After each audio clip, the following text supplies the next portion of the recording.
Collegium है, लेकिन कहीं न कहीं राजनीतिक अनुशंसा के आधार पर ही वो लोग बनते हैं। और ये लोग नहीं चाहते हैं कि हमारे ST SC के लोग, हमारे OBC के लोग हाईकोर्ट तक पहुंचे या सुप्रीम कोर्ट तक पहुंचे।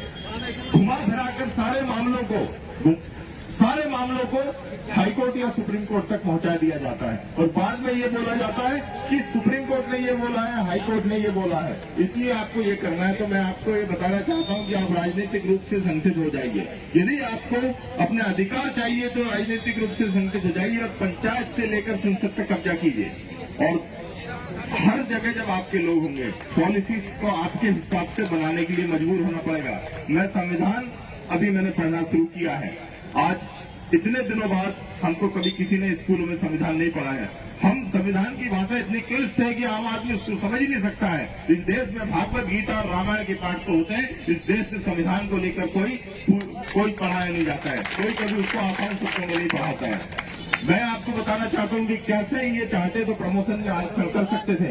इस संविधान के अंदर संशोधन लाए जाते हैं। एक बार यदि संविधान में संशोधन हो गया तो बहुत मुश्किल होता है उसको कोर्ट में चुनौती देना। जब EWS आरक्षण को आप 103वें संविधान संशोधन से आप लागू कर सकते हैं तो आप प्रमोशन में आरक्षण को क्यों नहीं लागू कर सकते?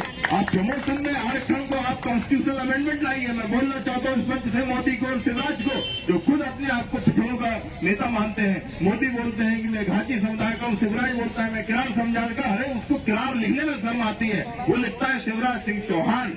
वो अपने आप को राजपूत की तरह पेश करते हैं इस प्रदेश के अंदर, जबकि वो पिछड़े हैं और पिछड़ों के लिए उनको काम करना चाहिए, लेकिन वो काम सवर्णों के लिए कर रहे हैं। यदि वो सही में पिछड़ों के नेता होते हैं तो आज 8 लाख OBC युवाओं की छात्रवृत्ति नहीं रुकती। आज ST SC के हम जो युवा हैं उनके 1,03,000 बैकलॉग की अच्छी तरीके से काम करने लगता है। 18 साल में यदि एक मुख्यमंत्री ये बोलते हैं कि अभी मैं बैकलॉग के पद भरूंगा तो मुझे लगता है कि इनकॉम्पिटेंट है, उसकी तत्काल हटा देना चाहिए। तो हम लोगों को राजनीति में जाना चाहिए और हर उस जगह जाना चाहिए, चाहे ब्यूरोक्रेसी हो, चाहे मीडिया हो, हर जगह हमारे लोगों को कब्जा। IIMC Indian institute of mass communication में आरक्षण नहीं है, आप लोग मांग करिए कि वहां आरक्षण हो। नेशनल लॉ यूनिवर्सिटी में OBC के लोगों को आरक्षण के लिए DMT के स्टालिन ने याचिका लगाई। बहुत जल्द हम NLU में भी होंगे। जब हम नेशनल लॉ यूनिवर्सिटी और IIMC जैसे संस्थानों में कब्जा करेंगे, जब हम IIT और एम्स जैसे संस्थानों में कब्जा करेंगे, तब जाके हम बड़ी पोजीशन पर पहुंचेंगे। और हम लोगों को कॉन्स्टिट्यूशन का अच्छा खासा एक नॉलेज होना चाहिए, कॉन्स्टिट्यूशन हमको पढ़ना चाहिए। और संविधान में जब हम आस्था रखेंगे, संवैधानिक तरीके से जब हम चलेंगे, लोग बोलते हैं कि बड़े बड़े वकील हमारे समुदाय से क्यों नहीं है। हम उस चीज का गहन अध्ययन कर रहे हैं कि किस तरीके से बड़े वकील बनाए जाते हैं, किस तरीके से सीनियर एडवोकेट बनाए जाते हैं। सुप्रीम कोर्ट में अभी कोर्ट से ही बात कर रहे थे, सीनियर एडवोकेट 3 लाख रुपया फीस लेते हैं। सुप्रीम कोर्ट में 200 से ज्यादा सीनियर एडवोकेट है, 5 भी SC ST के नहीं है। जब आपका सीनियर एडवोकेट ही नहीं बनाया जाएगा तो वो भविष्य में सुप्रीम कोर्ट जज कैसे बनेगा? जब हाईकोर्ट में यदि आप जाएंगे, एडवोकेट जनरल ऑफिस है, महाधिवक्ता कार्यालय शासन के अधीन आता है, वहां पर ST SC का कोई वकील ही नहीं है।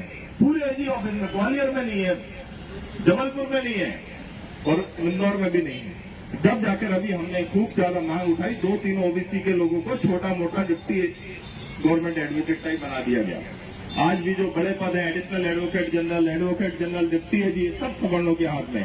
तो जब आप वहां पर जो सरकार के सलाहकार हैं, जिनको सरकार का विधिक सलाहकार बोलते हैं, जब वही हमारे समाज के लोग नहीं है तो सरकार को सलाह वो सवर्णों के हिसाब से देंगे, क्योंकि वो अपने वर्ग का ध्यान रखते हैं। भले ही हम लोग अपने वर्ग का ध्यान नहीं रखें, लेकिन वो लोग हमेशा अपने वर्ग का ध्यान रखते हैं। तो हमको ऐसी जगह आना पड़ेगा जहां से नीतियां बनती हैं।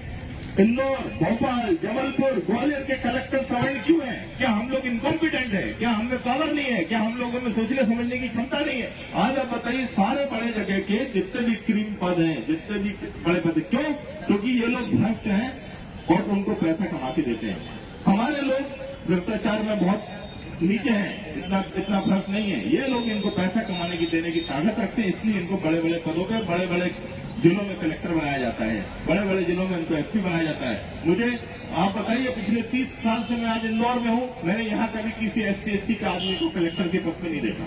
क्यों? क्या हमारे लोगों में उतना ब्रेन नहीं है? लेकिन हम उतने भ्रष्टाचारी नहीं है। हम लोग ईमानदार हैं, इस देश से, इस मिट्टी से मोहब्बत करते हैं, लेकिन आज भी हमारे क्रांतिकारियों को, हमारे लोगों को सम्मान नहीं मिल रहा है। आज जयस के कारण और हम लोगों ने जो जागरूकता खड़ी की, आज हमारे क्रांतिकारियों को सम्मान मिलना शुरू हुआ। आज आप देखिए कि आज ISBT बस स्टैंड का नाम टंटिया मामा के नाम पे हुआ, पातल पानी में हुआ। आज आप देखिए हेमू कालानी जी पाकिस्तान में पैदा हुए लेकिन इस चौराहे पे है। कहाँ पैदा हुए?